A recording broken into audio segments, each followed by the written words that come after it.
Ok. Olá, amigos, tudo bem? Eu sou Marcelo Rios, tá? Para quem não me conhece, eu sou periodontista de formação. Atualmente sou professor adjunto de periodontia da Universidade Federal da Bahia e da Universidade Estadual de Feira de Santana. Trabalho com periodontia há mais de 20 anos e hoje nos coube esse papel de falar um pouco para vocês da interação possível entre periodontia e dentística, e fazer isso com o Marcelo é sempre um prazer muito grande. Fala, Marcelão, tudo bem? Tudo bom, meu amigo? Boa tarde a todos. Um prazer estar novamente aqui participando desse evento promovido pela UFBA, nesses tempos de isolamento e ao mesmo tempo de aproximação. Eu tenho um prazer enorme de, profissionalmente, ter uma relação com o professor Marcelo Rios aí desde a época de estudante, e já se vão aí 19, 20 anos de relação dentística, pério. Eu sou professor da Universidade Estadual de Feira de Santana, a gente trabalha junto aqui na Universidade Federal também, e esse tema realmente é um tema que despertou em nós a possibilidade dessa integração, dessa inter-relação de conteúdos, que por vezes fica limitada às especialidades, mas que nós iremos trazer aqui num contexto de integração com a perspectiva do clínico executar o que nós temos como prática já há esse bom tempo de interação, tanto no ambiente acadêmico da universidade, quanto no ambiente clínico. Nós traremos discussões pautadas em princípios da dentística, em princípios da periodontia, e espero que seja uma tarde produtiva. Agradecer mais uma vez aos organizadores do evento, ao professor Ieda, ao professor Anderson, ao professor Fred, ao professor Luciano, que foram os idealizadores dessa ideia, e nos permite, mais uma vez, estar falando aqui sobre ciência antes de tudo. Maravilhoso. Nesse contexto, turma, a gente já vai trazer para vocês uma expertise nossa de muitos anos, e trazer duas informações importantes que eu considero relevantes para falar aqui. O que está escrito sobre o tema, o que nós fazemos sobre o tema, é trazer ciência e vivência em paralelo. A gente vai procurar fazer isso ao longo dessa apresentação, vamos discutir o tema de transcirurgia com vocês, trazendo um pouco de sua história, da nossa história trabalhando juntos, o que foi produzido em ciência até então sobre o tema, e o que nós já andamos fazendo, tá? Interpretando a ciência e testando nossas habilidades de periodontia dentística ao longo desse período. E também o que a gente andou lecionando sobre isso nesse período. Tá joia? Marcelão, vamos começar? Vamos lá. Ansioso. Então, vamos nessa.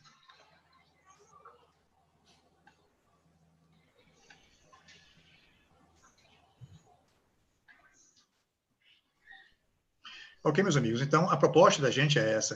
A gente vai buscar a inter-relação periodontística, talvez no cenário mais perfeito, na mais bacana que tem essas duas áreas, que é ambas contribuindo com seus procedimentos, com seu conhecimento, com sua técnica, para resolver problemas de muitos pacientes, onde muitas vezes a união dessas duas áreas é necessária, não só em contexto teórico, mas também em contexto técnico e prático, para que a gente desenvolva o melhor de dois mundos para tratar pessoas e oferecer ótimos resultados.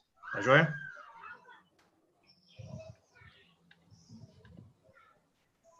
Bem, iniciar um tema como esse não poderia ser diferente do que com uma imagem como essa, que nos remete a uma série de informações importantes. Diagnóstico, necessidade de restabelecimento de saúde, necessidade de restabelecimento de estética e também de função. Essa situação é uma situação extremamente desafiadora do ponto de vista clínico. Ela foge um pouco ao padrão do que é feito pela maioria dos clínicos, porque aqui ela nos traz um caso onde eu não consigo simplesmente, com procedimentos básicos da dentística, resolver esse caso. Eu tenho que saber, e eu já digo a vocês que de tudo que nós falaremos aqui, nós teremos sempre o cuidado de nos referir a princípios biológicos. A dentística é uma especialidade que respeita muito princípios biológicos e que estamos resolvendo situações clínicas pautadas na biologia e na modernidade das técnicas, dos materiais e, por assim dizer, dos procedimentos. Então, a primeira informação importante em relação a essa situação é que ela pode ser resolvida com mais de uma estratégia. Ela pode ser resolvida partindo por princípios padrões e também por princípios contemporâneos. Nós poderíamos chamar esses princípios padrões como clássicos e princípios contemporâneos. Mas nós retornaremos nesse caso mais à frente. Uma dica já importante em relação a esse caso aqui é a questão relacionada ao diagnóstico dessa lesão, que é uma lesão nitidamente caracterizada como uma lesão cariosa, paralisada, inativa.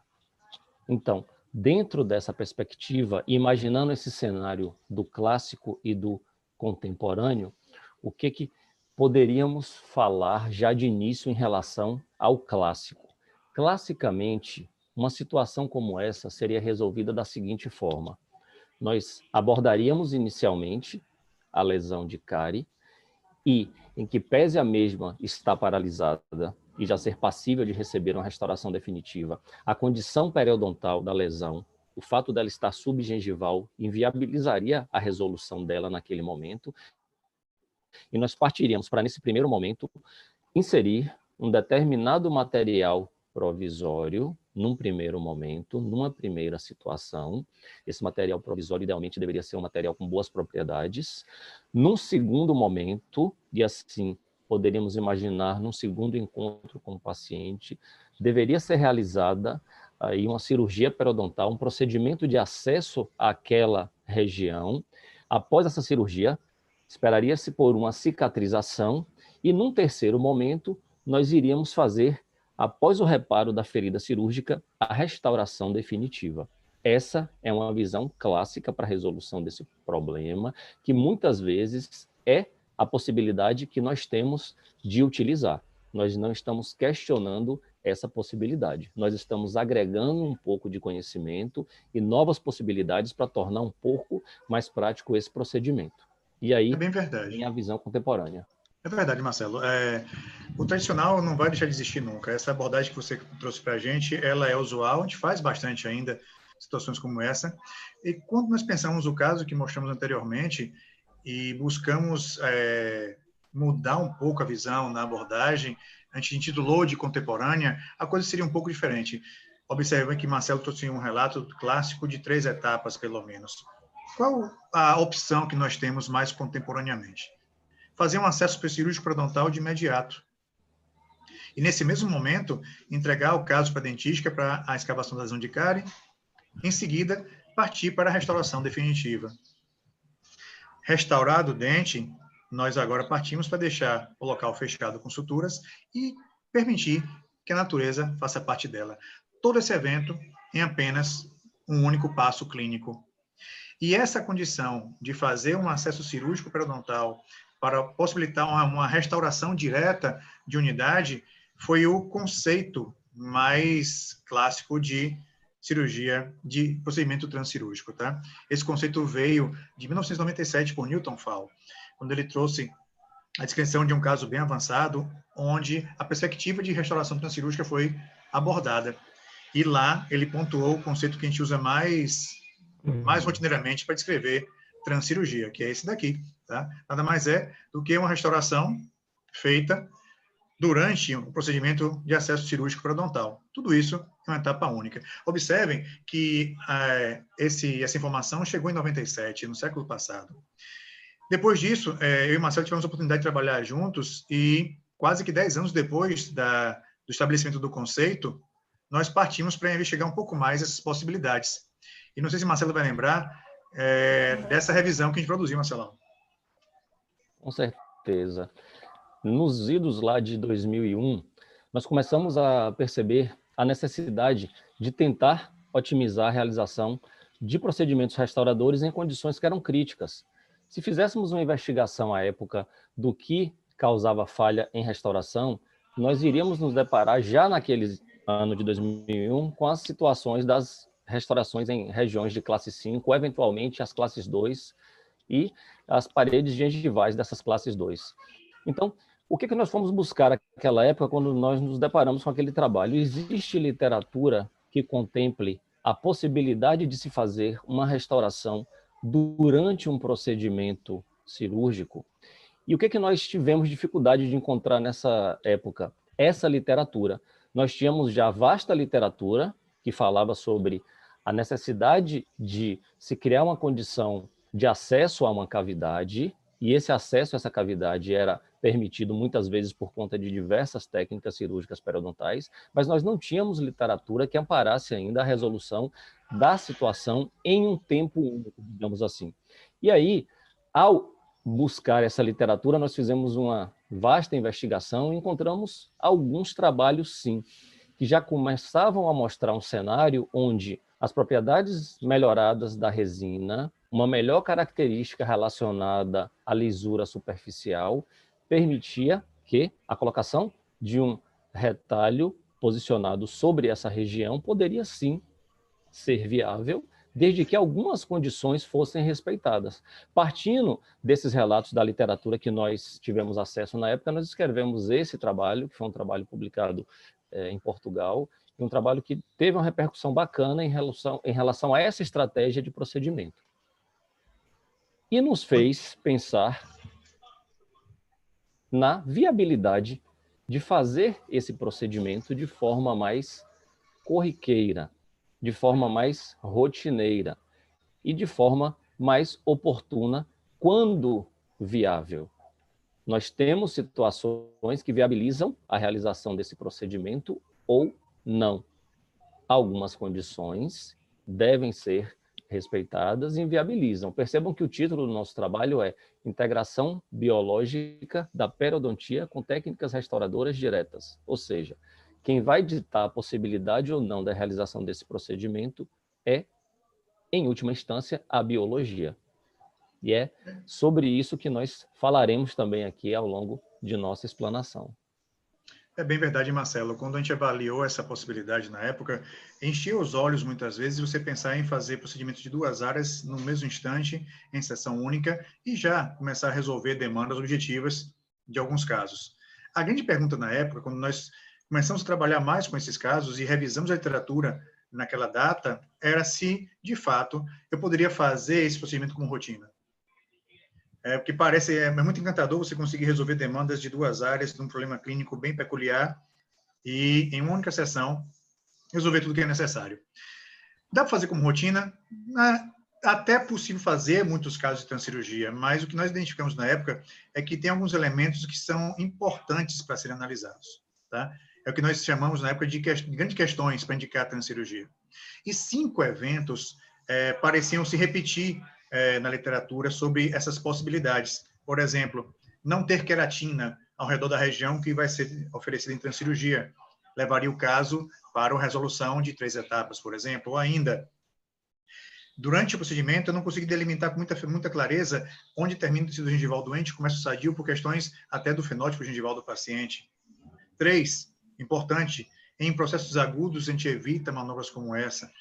4, na época, mesmo operando, mesmo em cirurgia, não conseguimos dar o acesso total àquela cavidade.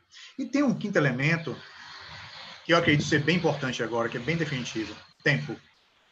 Isso é importante. Talvez aqui resida o elemento mais marcante em transcirurgia. É importante demais que os procedimentos sejam feitos em alto nível de qualidade, com o menor tempo possível, para que você não deixe o periodonto tão descolado durante o procedimento, para que ele possa ser danificado em sua margem, muitas vezes. Então, o tempo para realizar a parte cirúrgica e ou a parte restauradora pode limitar a indicação de cirurgia. Isso levaria, a maioria dos casos, agora de volta à condição clássica de 3 etapas.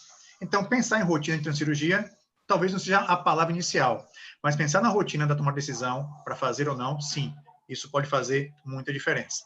E a dentística contribui bastante nesses passos técnicos para conseguir nos dar opções de tratamento de transcirurgia. Aqui, ao retomar esse planejamento, que é um planejamento integrado, e eu fico muito feliz de poder discutir esses elementos dentro da perspectiva que está no meu DNA, e eu sei que está no DNA também do professor Marcelo Rios, que é a clínica integrada, a clínica resolutiva.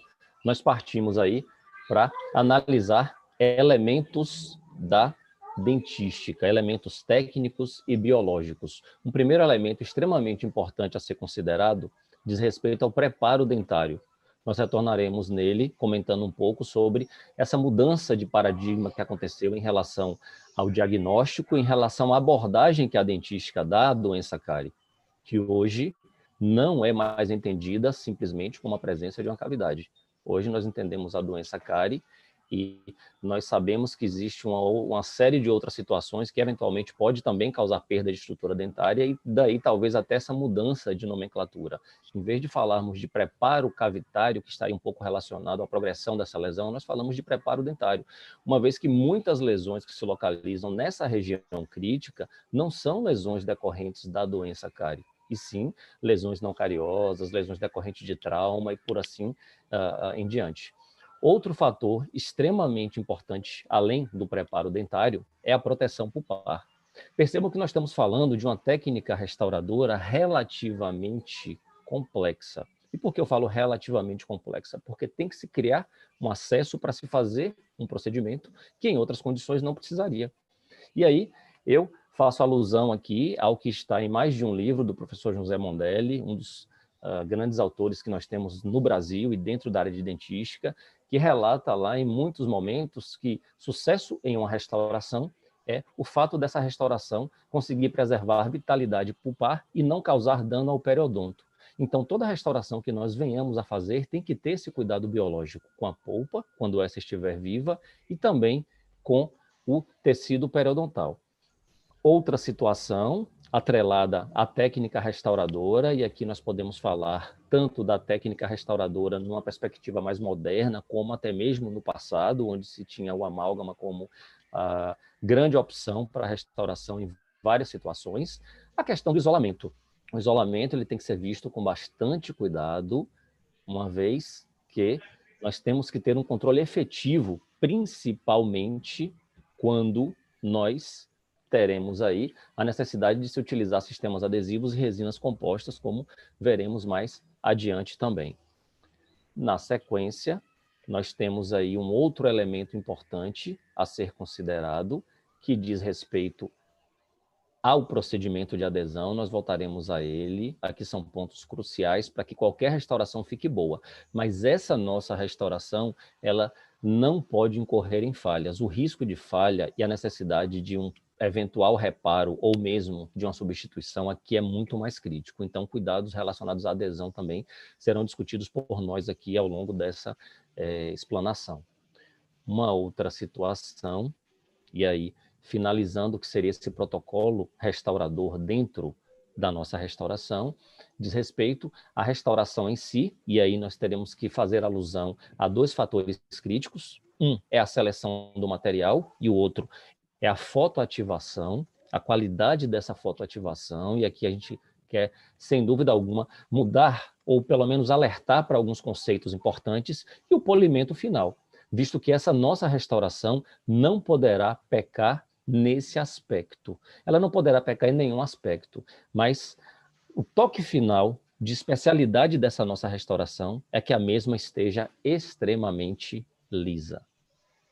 E aqui nós começamos a discutir questões relacionadas ao procedimento restaurador no contexto da transcirurgia, levando-se em conta que a mesma está com indicação para esse caso.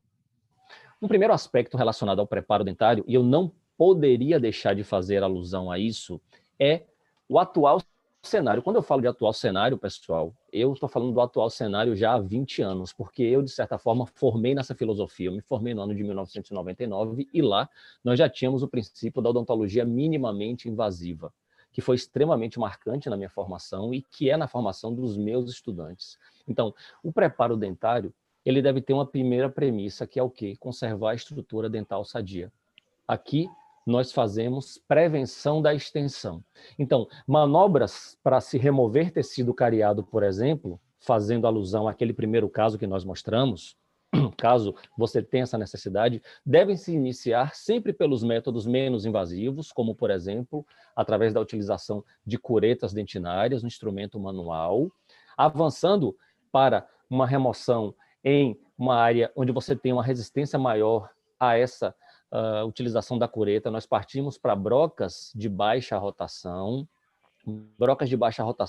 sempre com tamanhos compatíveis com o maior tamanho que essa cavidade eventualmente possa apresentar, utilizadas dentro de uma perspectiva de preservação de estrutura dental, e aí nós temos essas brocas de baixa rotação, classicamente utilizadas, temos essas brocas em tamanhos diferentes, e aí cabe o bom senso do momento, mas aqui, imaginando que qualquer tecido dentário deve ser visto de forma muito nobre por nós, então não pode ser perdido, nós trazemos aqui uma perspectiva de uso de uma ferramenta mais moderna para esse preparo, que seria justamente aqui a broca diamantada. Essa broca diamantada ela não é tão moderna, ela na verdade faz parte do nosso arsenal há bastante tempo, mas coloquei a imagem dela justamente para contrastar com uma possibilidade de uso de outro tipo de recurso. Essa ponta que vocês estão vendo aqui é uma ponta comercialmente vendida como ponta CVD, mas é uma ponta que é produzida para utilização num dispositivo diferente do nosso costumeiro instrumento rotatório. Essa é uma ponta que pode ser montada em ultrassom, essa é uma ponta que não é produzida por um processo de aglutinação de diamante em um aglutinador, como essa broca esférica, e a utilização dela em ultrassom nos permite um menor desgaste de estrutura dental por nos dar um maior controle. Então, imaginando que você vai fazer remoção de tecido cariado numa região crítica em que você não pode perder 1 milímetro que seja, você não pode escorregar a mão e causar uma destruição adicional, porque muito provavelmente poderia comprometer, inclusive, a intervenção cirúrgica que viesse a ser feita, nós temos essa opção, dentre outras, mas essa está mais ao alcance do clínico. Dentro do nosso planejamento, o isolamento absoluto adquire uma importante função. Esse isolamento ele pode ser modificado a depender da condição que nós tenhamos, mas aqui já uma informação importante em relação à biologia.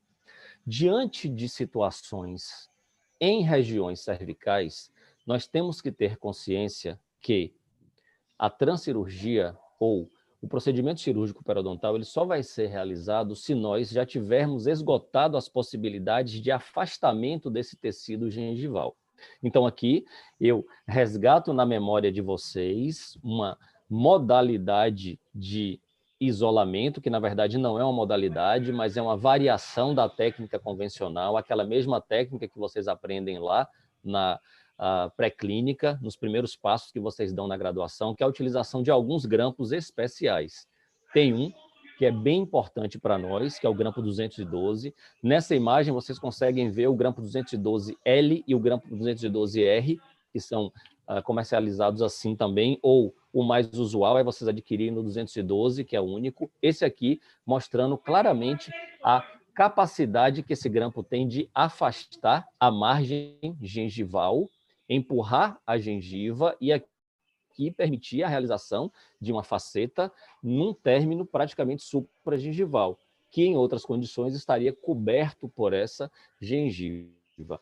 Importante relatar que, na maioria das vezes, esse grampo, quando vocês adquirem ele, e aí a gente vai confirmar isso na seguinte imagem, ele não vem com essa capacidade retentiva tão grande, ele é um grampo especial.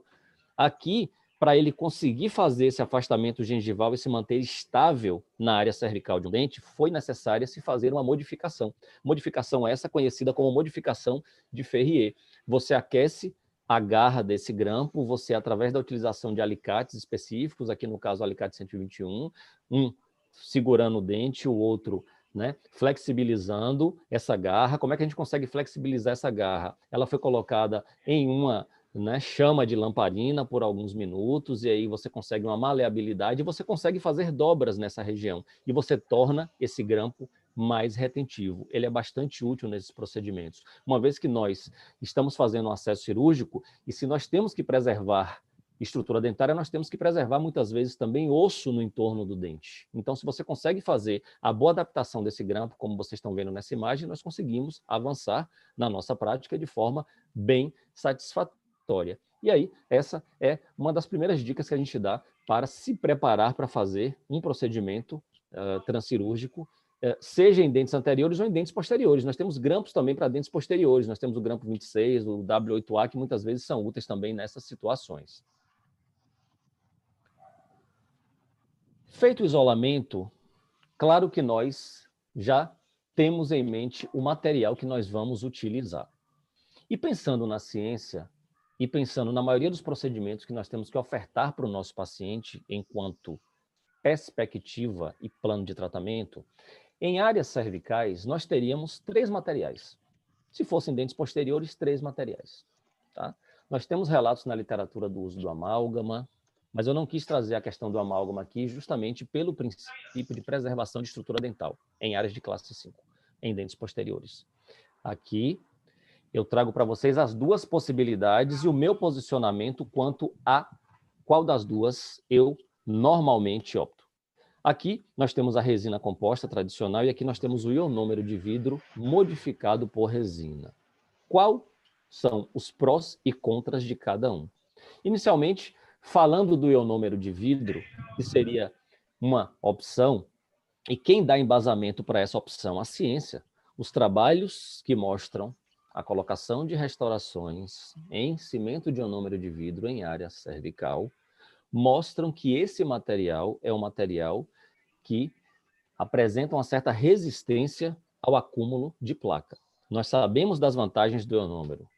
Todo mundo sabe. É o material, talvez, que mais se fale na faculdade. Você ouve falar dele na dentística, na odontopediatria, na saúde coletiva, numa série de possibilidades de uso. Ele libera flúor, ele tem adesão química ao dente, mas ele tem algumas limitações, principalmente no que tange à longevidade.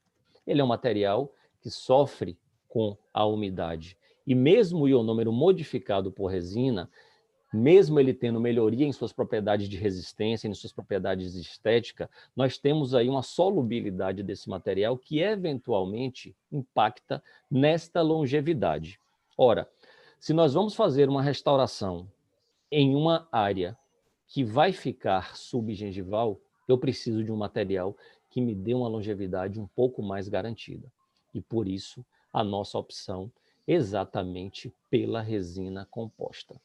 Mas falar de resina composta não é algo fácil, porque nós não podemos incorrer em erros históricos quando se fala de resina composta. O que seriam erros históricos?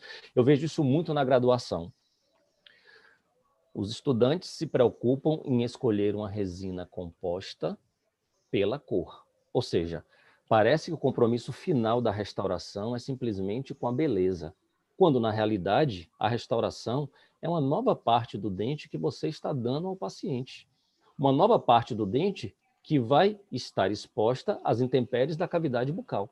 Então, falar de resina composta requer um conhecimento prático para se utilizar adequadamente todas as manobras adesivas possíveis que nós tenhamos, e dentro dessas manobras adesivas, e dentro do conhecimento da resina composta, uma abordagem relacionada também à fotoativação dessa resina composta. Então, fazendo uma breve contextualização da importância dos sistemas adesivos, e se aqui me fosse perguntado qual é o melhor e qual é o pior, eu diria, nós temos prós e contras e nós temos várias situações.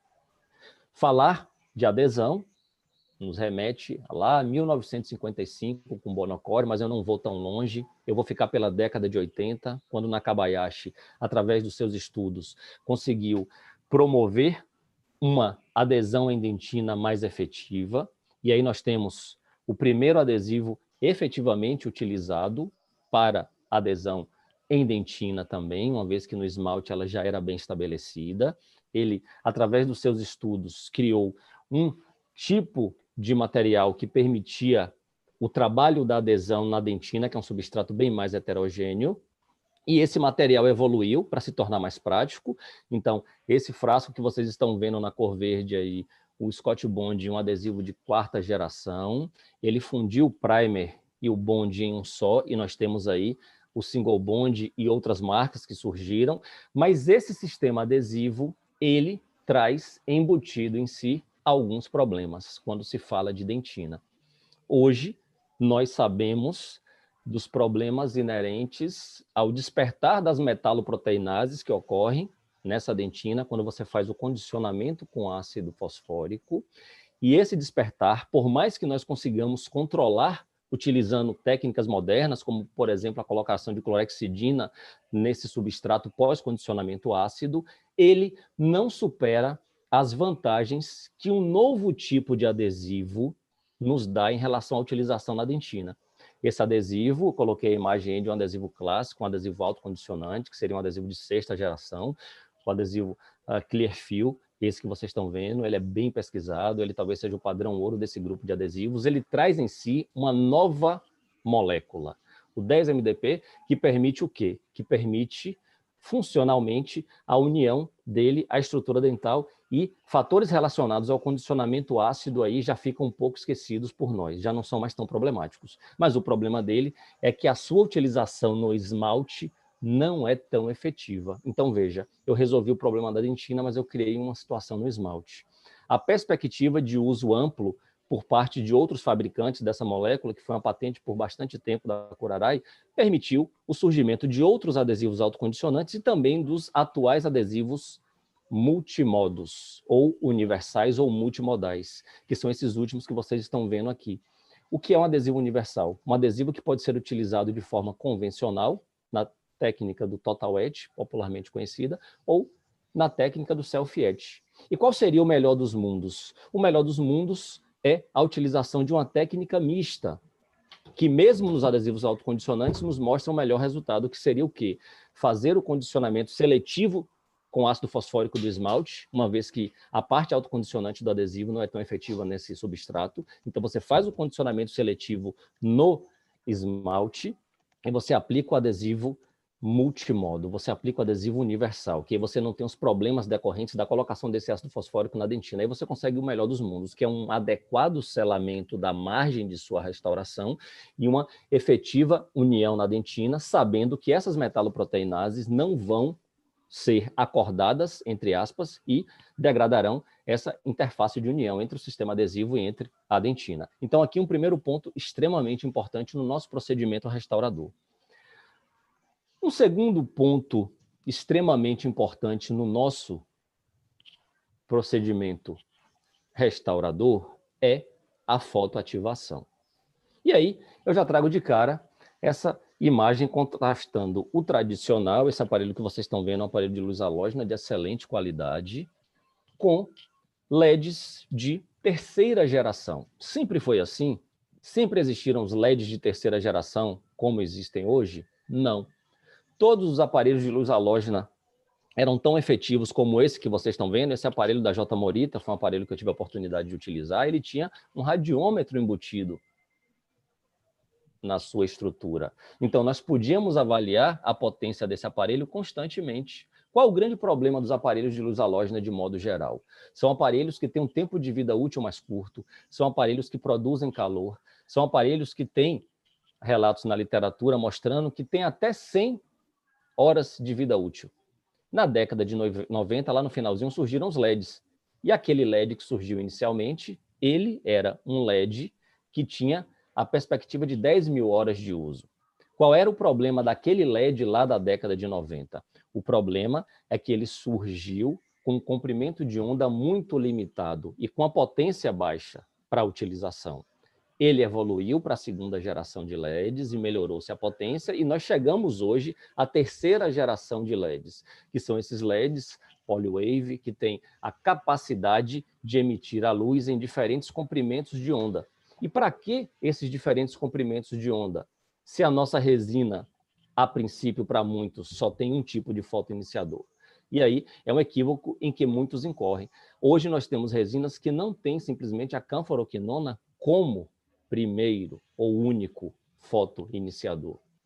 Nós temos uma série de outros iniciadores de polimerização que precisam de comprimentos de onda diferentes, justamente para iniciar.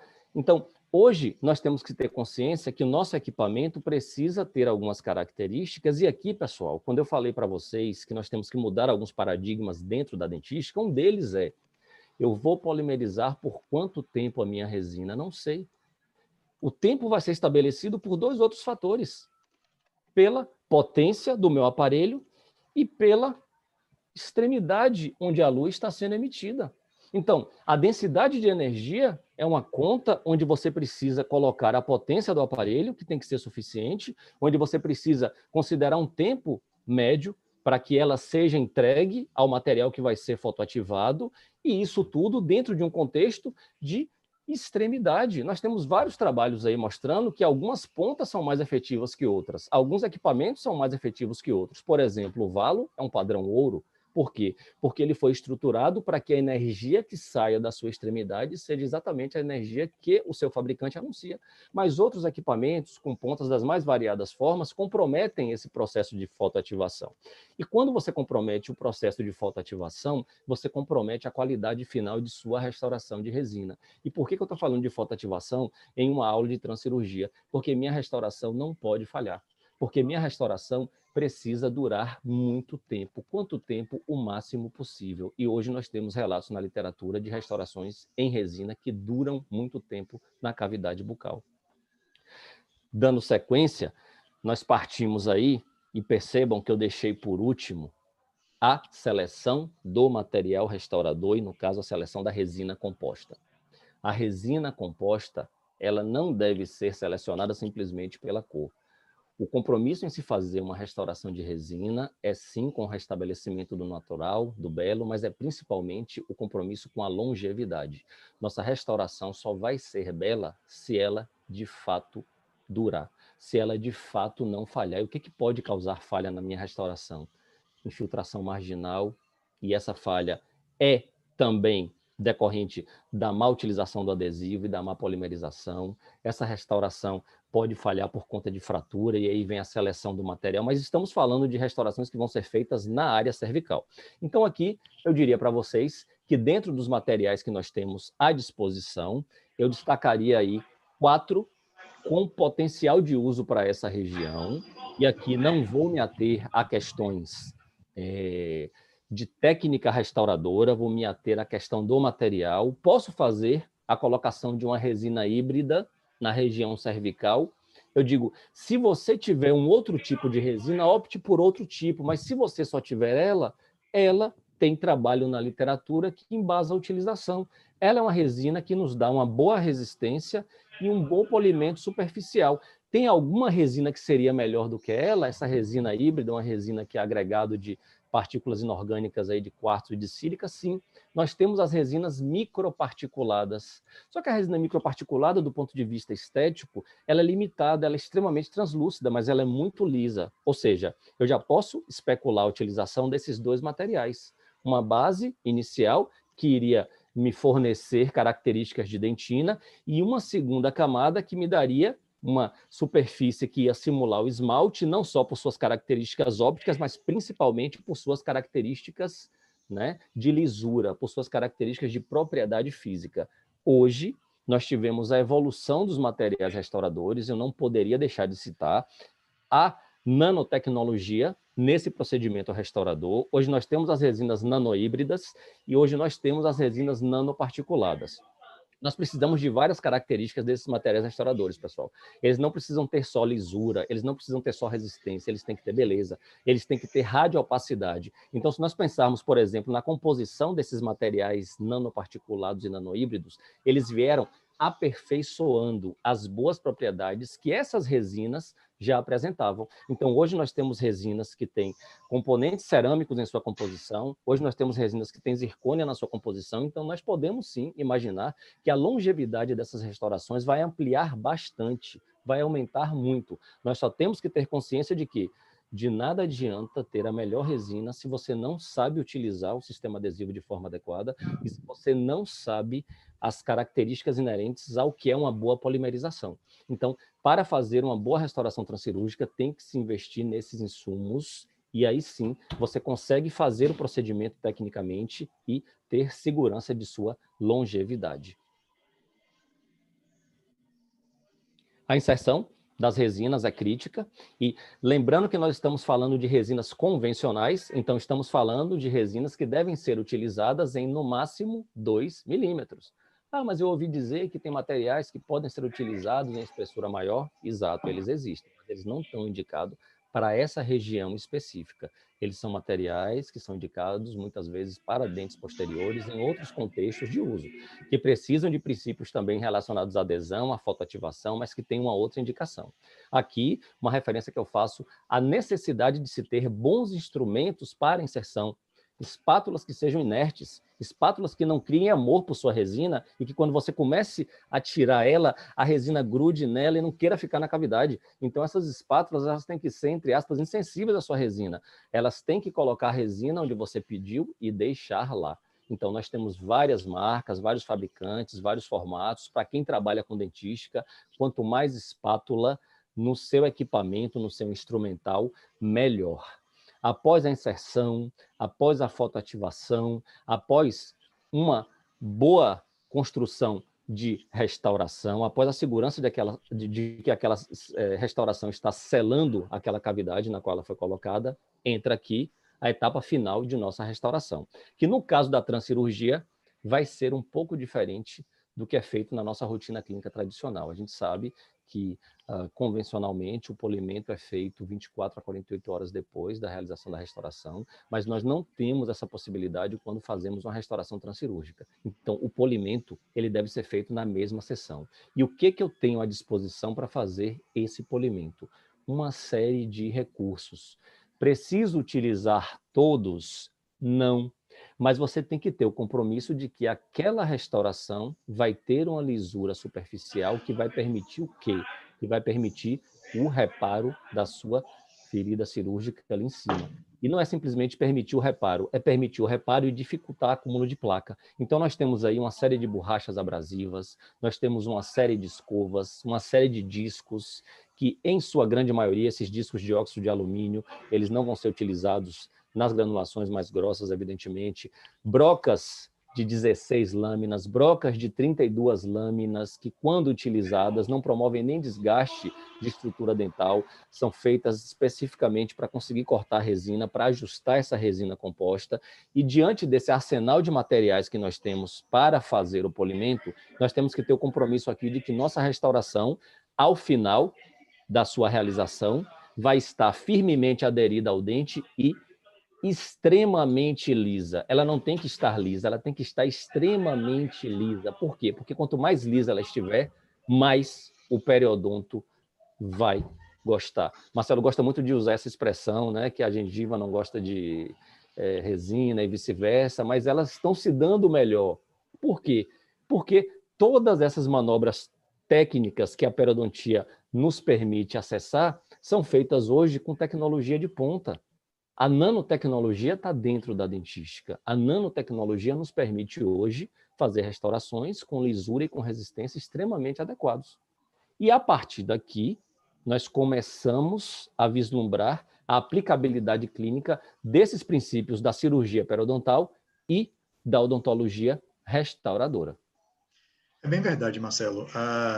Eu costumo falar em transcirurgia que o que mais evoluiu, de fato, foi a dentística para atender às demandas biológicas do periodonto.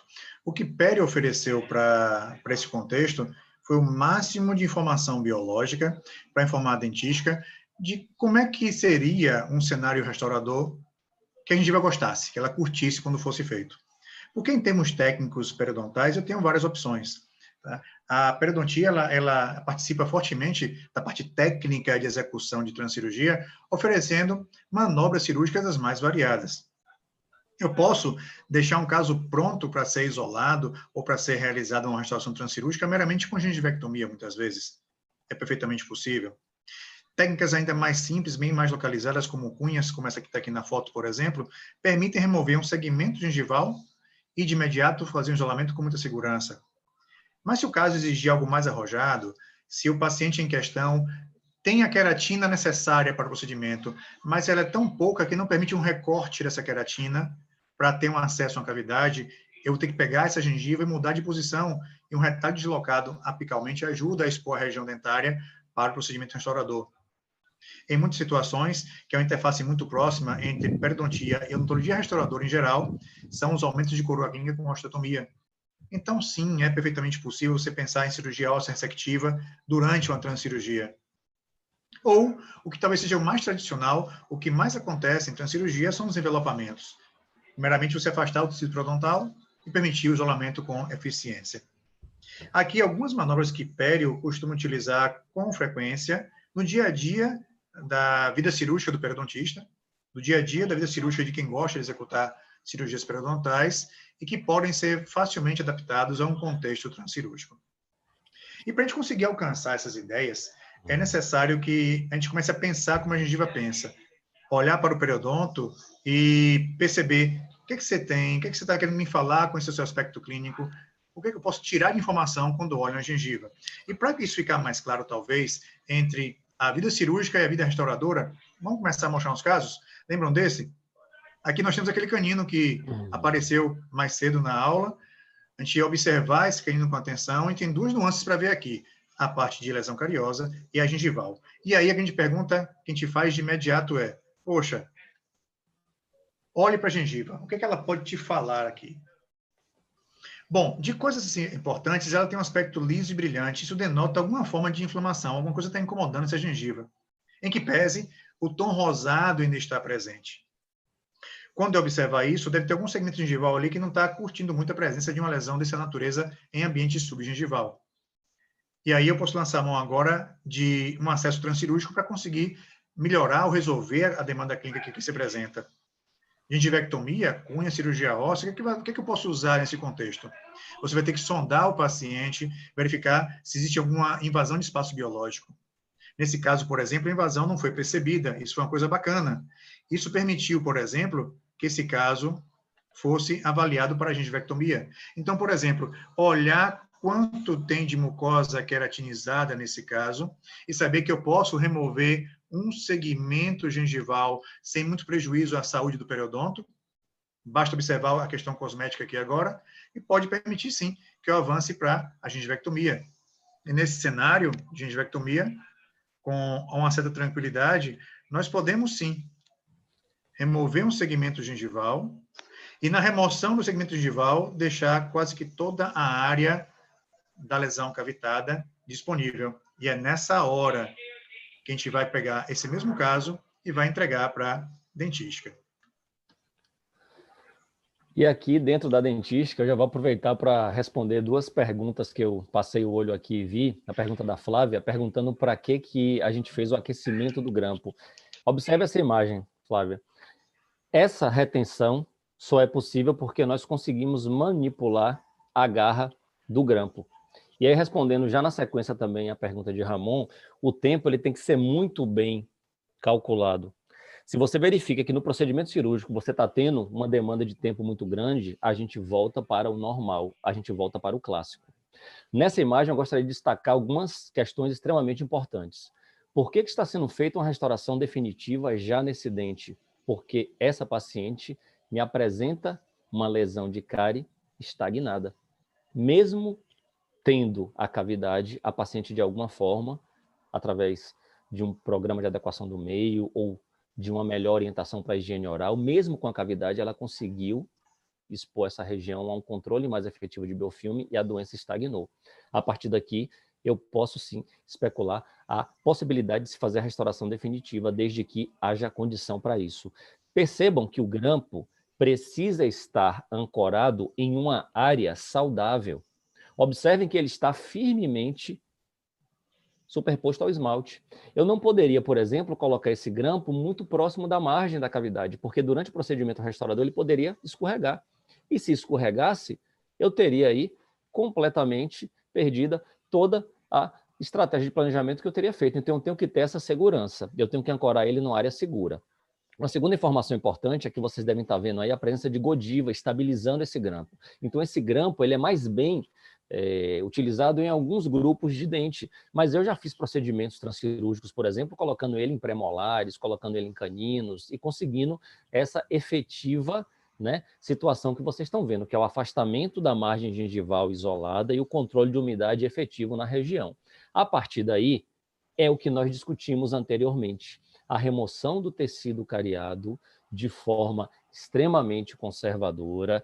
Eu tenho que avaliar a todo instante aqueles dois elementos que são extremamente importantes para mim, que eu sigo como premissa até hoje do professor Mondelli, que é justamente a questão da manutenção de saúde pulpar e manutenção de saúde periodontal. Aqui eu já estou garantindo que essa minha restauração vai permitir a saúde periodontal e a saúde pulpar. Eu não posso sacrificar minha polpa. Eu não posso simplesmente colocar ácido fosfórico, ou seja lá o material que for, sem levar em consideração a proteção pulpar. Nesse caso, nós colocamos uma base de ionômero de vidro, e aqui, para mim, tão importante quanto a questão estética da restauração é a questão biológica. Eu quero que essa questão dure, eu não quero que essa restauração dure, eu não quero que essa restauração falhe. E aí foi colocada uma base de material forrador ionomérico. Aqui não havia necessidade de colocação de hidróxido de cálcio, uma vez que nós temos um substrato relativamente esclerosado, e a finalização da nossa restauração. E aqui eu gostaria de ter a opinião do meu amigo sobre a qualidade dessa restauração, porque minha preocupação maior é a preocupação dele. Se ele me disser que está feliz, eu vou estar feliz. Eu não tenho dúvida que o paciente também vai estar feliz. Me fala aí, Marcelão. Pois é, Marcelão, a grande questão da felicidade de quem faz pele é observar a gengiva, tá? Então, mais uma vez, olha para ela. Olha para a gengiva e busca nessa gengiva alguma coisa que indique que ela pode ter curtido o procedimento. Uma das coisas que a gente gosta muito de ver em gengivas, que eram inicialmente brilhantes, é que ela começa a ficar um pouco mais opaca e aquela lisura que tinha começa a pontilhar novamente. Observem nessa imagem áreas pontilhadas começando a dar sinais de aparecimento. Se uma gengiva era lisa antes, está pontilhando depois, é porque a inflamação está cedendo. Se a gente lembrar desses pontilhados, um pontilhado gengival, em que pese não ser tão comum em muitos pacientes, a presença desses pontilhados é uma interface que tem do epitélio oral com conjuntiva abaixo dele. O epitélio faz pequenas curvas na interface com o conjuntivo, e quando tem inflamação, que os vasos dilatam e sai líquido do vaso, esse líquido começa a empurrar essa gengiva para fora, e as ondulações ficam cada vez mais planas e dá um aspecto visual de lisura. A restauração foi conduzida transcirurgicamente, polida como manda o figurino, ou seja, seguindo princípios biológicos do material para agradar a gengiva, ela te responde com algum conforto, mostrando que ela curtiu o procedimento e vai para reparar na posição que a gente gostaria. Agora, a pergunta que Ramon fez é interessante, tempo é crucial. Então, o que faz a transcirurgia ficar bem bacana é quando os clínicos envolvidos são confortáveis com as técnicas que dominam para acontecer isso da melhor forma possível, da maneira mais rápida possível. Se a gente for observar agora essa situação em particular, o caminho está acontecendo. O detalhe em particular agora é quando você tem um canino para trabalhar. Imagina que, se eu for olhar com atenção, eu sei que um canino já incomoda muita gente. Sempre foi assim. Agora, não tenha dúvida, gente, 2 caninos vão incomodar muito mais. Esse contexto aqui, eu tenho uma situação bem peculiar, onde 2 caninos têm lesões de cárie bem importantes. Tá? Não me perguntem, porque só eles, apenas eles, e somente esses caninos estão com as vestibulares comprometidas. Mas, tá pra gente. Aconteceu para chegar para a gente resolver. E de cara, antes de meter a mão no caso, vamos olhar mais de perto essas lesões? E aí, 2 perguntas, tá? Primeira pergunta, o que a gengiva nos diz? Olhar para a gengiva, o que é que ela nos afirma?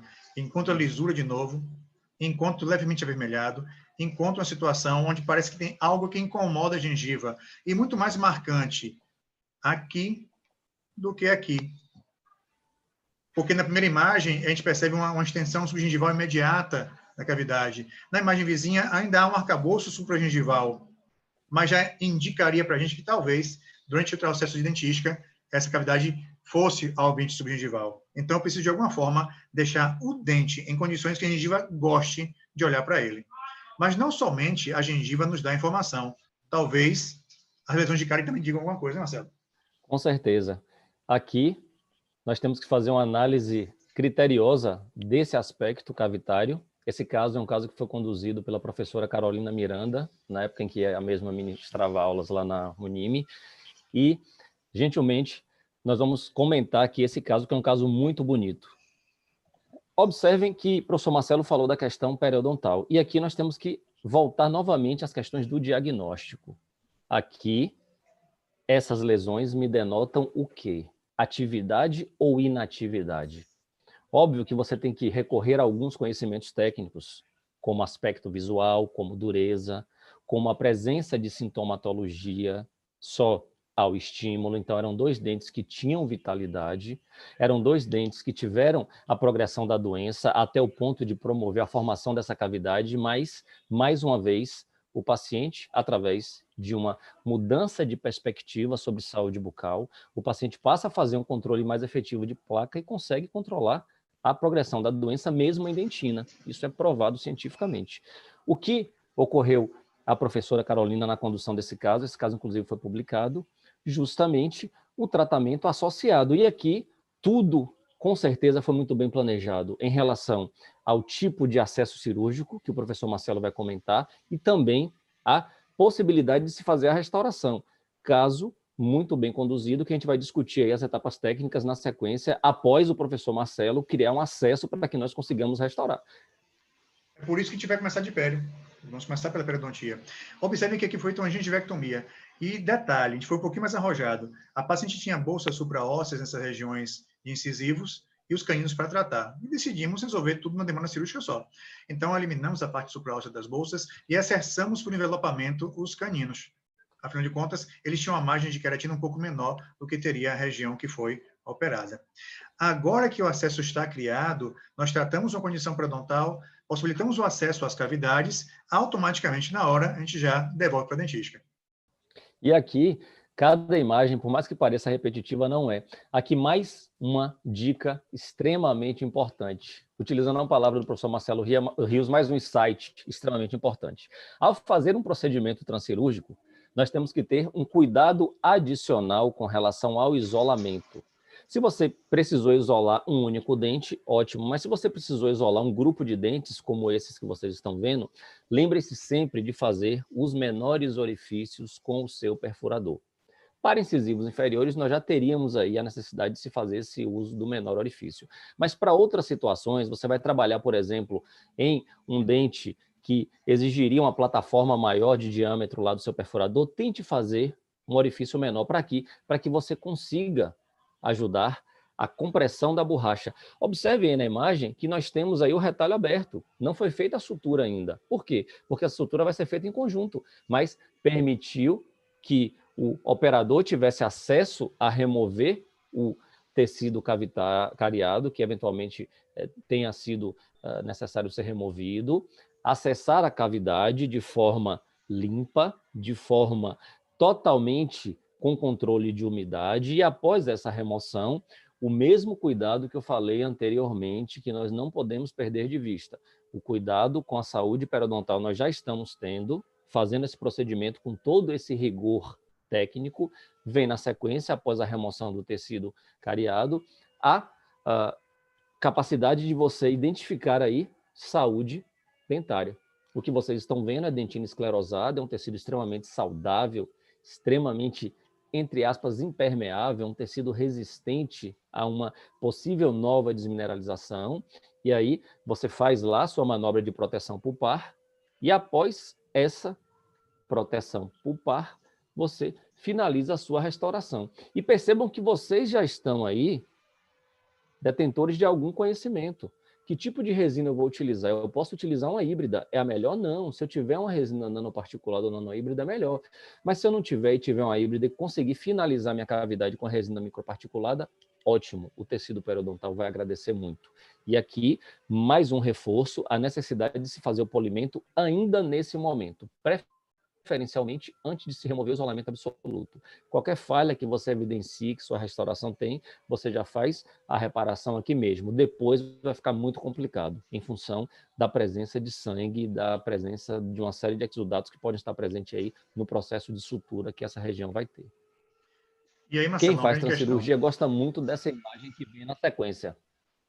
E é verdade. Eu gosto de falar dessa imagem, querendo mostrar o juiz da boa dentística, como o Mondelli já preconizava. Polpa saudável, periodonto saudável.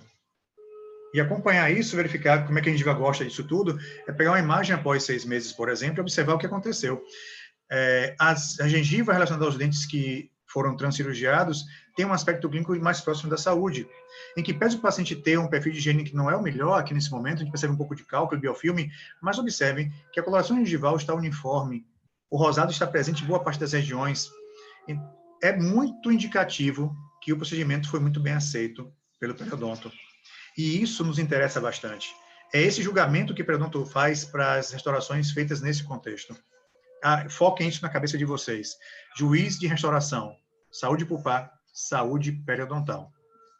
E agora, imagina criar cenários como esse para possibilitar o melhor isolamento da dentística, que é o que a gente mais deseja, e imaginar outros cenários onde isso às vezes não é possível.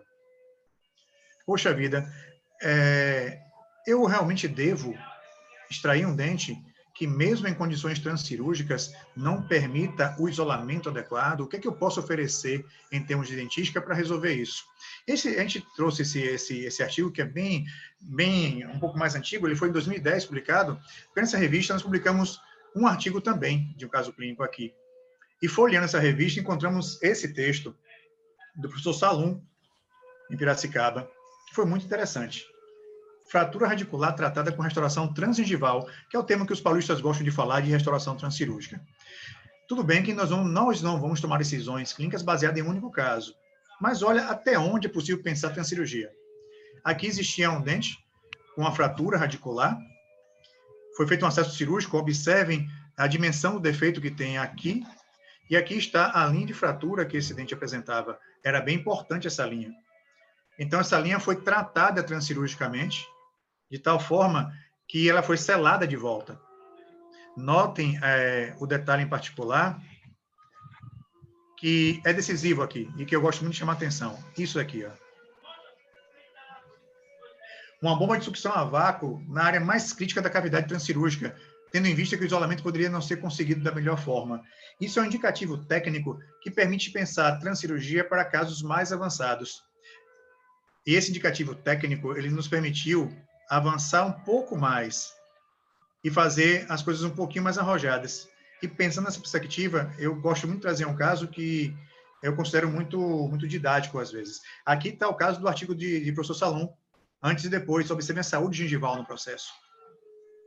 Imagina agora você fazer transcirurgia não para possibilitar o isolamento, mas para possibilitar a chegada da lesão e oferecer alguma forma de tratá-la. E a gente vai falar esse contexto numa situação de reabsorção externa. Adoro esse caso a gente tem um carinho muito grande por ele, onde uma unidade incisiva, ele tinha uma lesão importante na palatina, tentamos tratar essa lesão por vias periodontais tradicionais e essa inflamação não cedia. O que é que nós fizemos? Um acesso cirúrgico com bisel interno, rebatemos o retalho e encontramos aqui uma região de reabsorção externa. O que é importante lembrar sobre esse contexto aqui em particular? Gente, as reabsorções externas geralmente acontecem por dois caminhos. Tá? O caminho número 1 é um dente que tem alguma lesão pulpar, ou uma necrose pulpar, ou até uma obturação que guardou dentro dela algumas bactérias, onde perde-se o cemento dessa região, por um trauma, por exemplo, e os canalículos dentinários expostos na área acabam gerando um caminho para passar bactérias ou conteúdos microbianos por ele. Então, as bactérias da região pulpar passam por esse conduto, caem no periodonto e o inflamam. O periodonto, quando ele começa a inflamar, só tem uma ideia na cabeça: circunscrever e eliminar o agressor. Para ele, o agressor está lá dentro do dente, então ele vai reabsorver dente até chegar lá e matar o agressor que ele quer. Ou, em outro contexto, é lembrar da formação da raiz. A dentina radicular, ela não é virtualmente vista pelo periodonto em formação.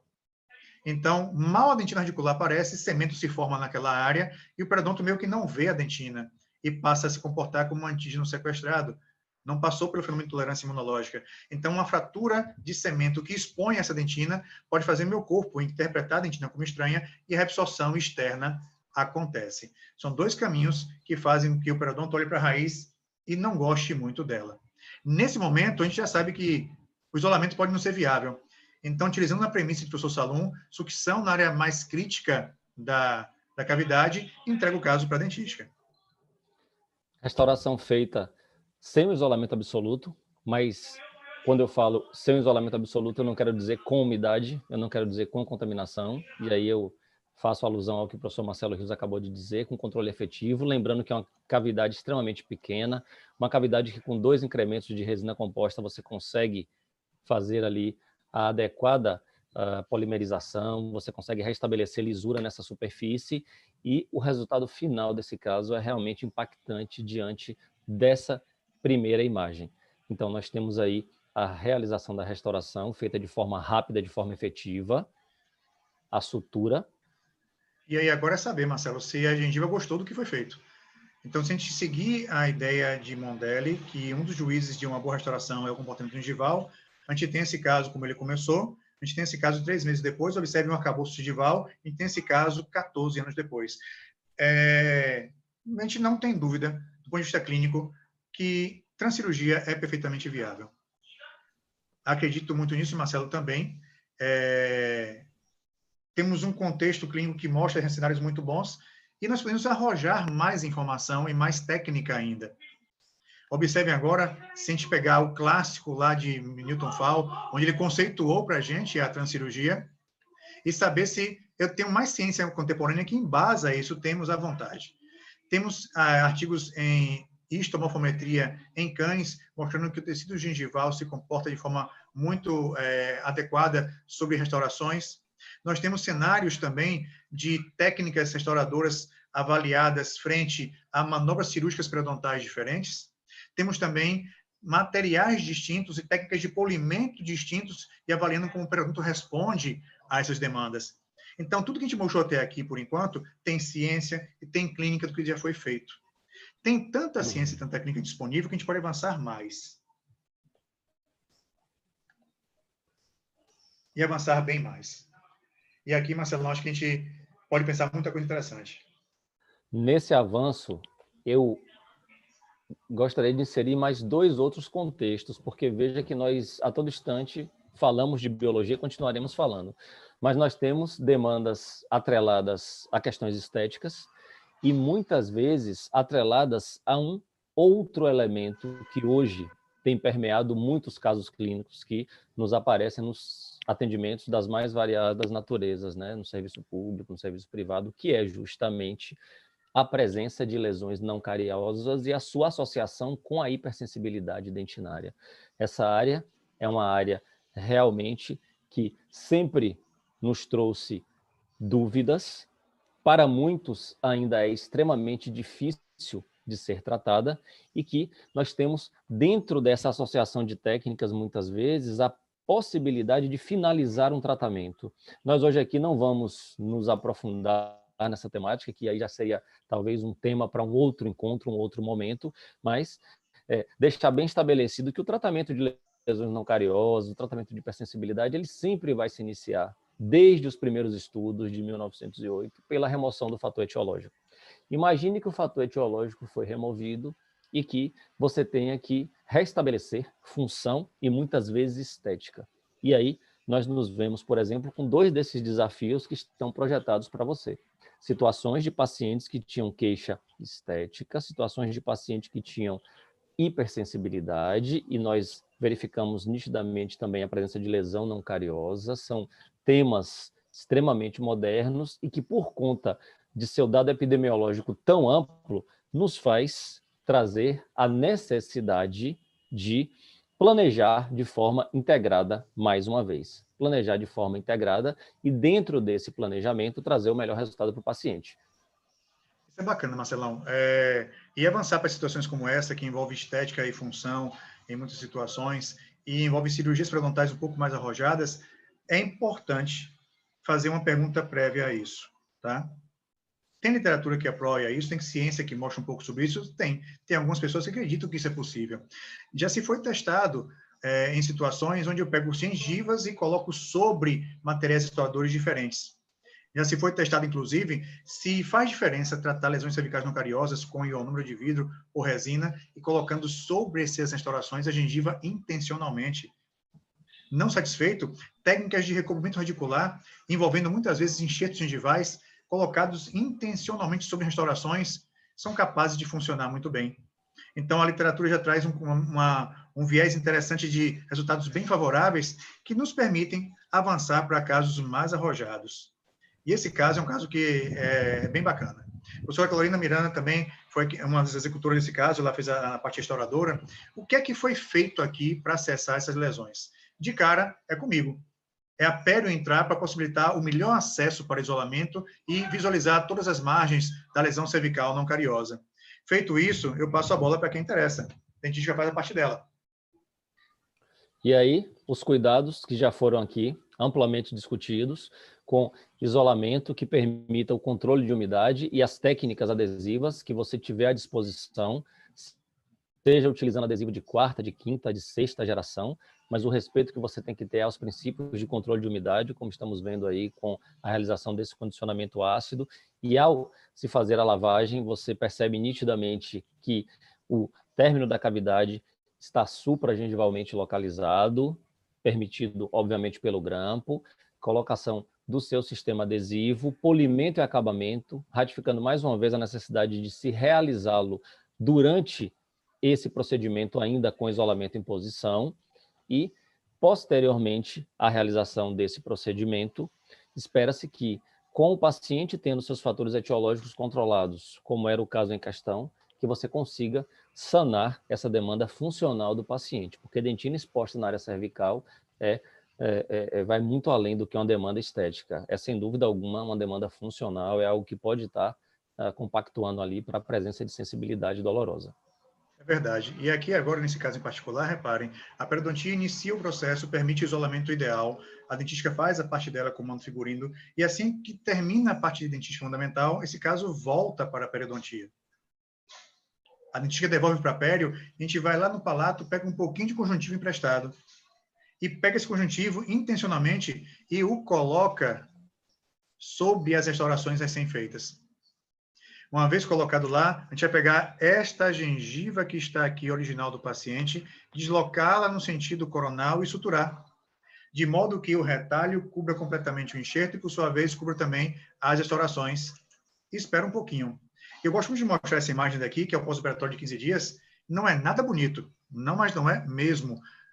Mas é um cenário, muitas vezes, usual de se encontrar em algumas cirurgias periodontais, especialmente enxertos, colocados de maneira transcirúrgica. O tempo vai passar.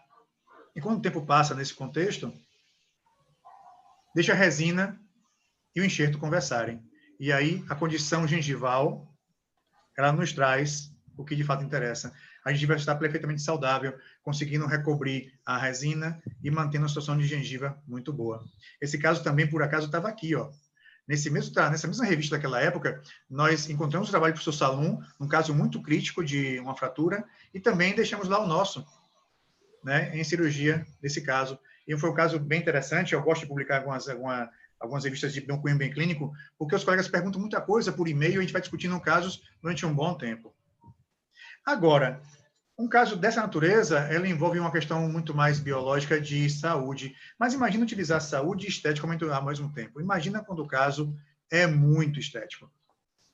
Onde tem uma queixa formal de uma região de raiz exposta, de fratura de tecido esmalte. O que é que a gente tem que pensar nesse caso? E de uma paciente que já vinha recebendo sobretratamentos, que tinha a queixa estética, mas para essa paciente ela já não tinha mais tanto problema com essa queixa estética, ela chegou para a gente com um sorriso comprometido, inclusive, em função de não querer mostrar essa região exposta, e ela relatava que não queria mostrar porque sentia sintomatologia, porque sentia incômodo, mas havia também a questão psicológica. Esse caso é um caso que eu tenho um carinho especial, nós temos aí, por esse trabalho que terminou se transformando num TCC, e também está em vias de ser publicado por uma revista que eu respeito muito, a Operative Dentistry. Aqui nós temos uma situação que requer análise, que requer interpretação, que com certeza, nesse momento em que ela estava, o que ela menos precisava era a realização de uma restauração nessa região. Mas após analisar vários elementos, do ponto de vista periodontal, do ponto de vista cirúrgico, no caso, do ponto de vista restaurador e também do ponto de vista oclusal, nós chegamos à conclusão que, para aquele momento, esse caso é um caso que foi tratado em faculdade pública, é um caso que foi TCC lá na Universidade Estadual de Feira de Santana, nós partimos para uma abordagem integrada. Num primeiro momento, avaliamos toda a questão relacionada à dentística, no que tange a substrato, no que tange a possibilidade de se fazer restauração. Essa paciente, ela tinha um relato de escovar os dentes especificamente nessa região com um certo excesso de força, e aí nós desconfiamos imediatamente da presença de uma lesão por fricção. Essa paciente não tinha especificamente nesse dente a presença de contato prematuro, então nós atribuímos essa retração gengival nessa região muito a esse hábito de escovar, e ela terminou expondo a raiz. Pensamos em restaurar com resina na cor de gengiva, mas não nos foi possível naquele momento, naquela condição que nós estávamos lá para tratar a paciente, e optamos por fazer aí sim o casamento dessa realidade que nós trouxemos para você hoje. A colocação de um material efetivo. Aqui nós invertemos um pouco o nosso protocolo restaurador, por se tratar de uma região onde você conseguia ter um controle de umidade mais efetivo. Nós partimos para fazer essa restauração com isolamento relativo. O que nós precisávamos nesse momento era de um afastamento gengival, que o fio retrator que nós tínhamos lá no dia permitiu que nós tivéssemos. A partir dessa retração, nós conseguimos executar o nosso procedimento adesivo. E aqui, pessoal, um detalhe importante. Nós só partimos para essa estratégia porque planejamos integradamente. Nós sabíamos que, ao finalizar a restauração, nós teríamos uma abordagem imediatamente sendo feita, que era a abordagem justamente de recobrimento da área restaurada. Aqui, o procedimento adesivo sendo executado, foi utilizada a resina Z350 nesse caso, e ao finalizar esse procedimento, nós tivemos aí a já esperada necessidade do polimento imediato também. Dando sequência ao caso, nós conseguimos observar que a área foi condicionada, a área recebeu o adesivo, está aí uma imagem lateral, ainda tinha um pouco de resina aí que foi utilizada para selecionar a cor lá pelos alunos, e aí nós tivemos, na sequência, a finalização da restauração. Como finalizou essa restauração nesse momento? Finalizou com o polimento e o acabamento. Então, nós fizemos o polimento e o acabamento justamente após o acesso cirúrgico. E aí, Senta agora no mocho aí, Marcelão. Não estou afim não, velho. A quarentena já deixou a gente sentado muito tempo. Quero trabalhar em pé a partir de agora. Mas, Xará, essa informação é importante para a gente também. Quando a perspectiva de se fazer muita coisa prévia à cirurgia, no ambiente de umidade mais controlada, em áreas estéticas, otimiza ainda mais o resultado. Agora é a periodontia que vai trabalhar um pouco. A união da periodontia passa por fazer o recobrimento dessa região. Aqui a opção técnica foi fazer um retalho trapezoidal. Ela tem incisões relaxantes, base de papila reta, incisão intracircular, base de papila reta e a decisão relaxante ali. Foi a opção que nós decidimos para esse caso. Eu gosto muito de fazer transcirurgias estéticas dessa natureza, levando um conceito adicional chamado de sobrecorreção, que é levar a gengiva a um limite maior do que aquilo que nós desejamos. Avançamos um pouco mais, preparamos o retalho, abrimos o leito, e é nessa hora que é interessante. Já foi feita a restauração inicial do caso, mas a interface entre a parte mais cervical da restauração tem que ser reavaliada. E já com o retalho mais ou menos pronto, entregamos o caso de volta para Marcelo dar uma olhada. E aqui minha preocupação maior, deixar a superfície lisa, estabelecer onde essa junção deveria estar localizada de forma biológica e de forma estritamente em confiança da técnica, em confiança desse material que eu coloquei aí. Um material que foi aderido a essa estrutura dental com materiais de qualidade, com recursos de qualidade que a gente tinha à disposição no momento. Feito o polimento, devolvo o caso para a periodontia. E aí nós testamos a parte técnica do retalho, aqui a gente desloca manualmente o retalho de forma coronal. Observe que ele está cobrindo até uma região da coroa, nesse sentido, é perfil da própria técnica. E aí, pessoal, a gente vai colocar um enxerto conjuntivo sobre aquela área que foi restaurada. Vamos levar o retalho a uma posição ainda mais coronal, suturar e deixar a natureza fazer a parte dela. E cuidar de observar o caso. E, gente, se a gente deixar a natureza fazer parte dela, ela costuma fazer mesmo. A tal ponto de que um caso, após 3 meses, tem esse aspecto, e após 4 anos tem esse aspecto de alta estabilidade periodontal. Um evento transcirúrgico um pouco mais arrojado, que tem base na literatura. Também tem base um pouco do que a gente já fez juntos. E o caso aparece agora com um cenário periodontal bem interessante. Turma, a ideia foi essa, trazer para vocês um pouco da transcirurgia, mostrar de que forma a gente trabalha em contextos diferentes em relação a isso, um pouco do planejamento, da tomada de decisão, e ilustrar com alguns casos bem simples e bem mais arrojados em transcirurgia. E aí, turma, nosso muito obrigado. Obrigado pela FOUFA, na rede, pela oportunidade. Obrigado a vocês que participaram desse encontro aqui agora e nos prestigiaram nesse momento. A gente espera logo, logo vê-los em breve em outros canais. Com certeza, só temos a agradecer essa oportunidade, agradecer na pessoa da professora Ieda aí essa oportunidade, agradecer a toda a comissão, né? E agradecer a nossos ouvintes que interagiram conosco aí até esse momento. E obrigado a você, Marcelão, velho parceiro aí de... Valeu, Marcelão, tamo junto. Na verdade, eu pedi licença aos Marcelos, né? Normalmente a gente não aparece aqui, mas falei para ele, é uma surpresa. Hoje, o canal... o YouTube FOUFBA Oficial completou 1.000 inscritos. Ave Maria. E assim, eu tenho certeza que vocês contribuíram para isso, foi bom demais, né? Ou seja, sabe, Marcelo, a gente foi além da graduação. A gente chegou até os alunos, com certeza, formados, e chegamos também aos nossos colegas profissionais. E isso nos diz que estamos no caminho certo. Então, eu fico muito feliz de celebrar aqui esse momento com os dois Marcelos, né? Que são frutos dessa nova geração da Faculdade de Odontologia, que constrói conosco, de fato, um ensino de qualidade, uma odontologia melhor para todos nós.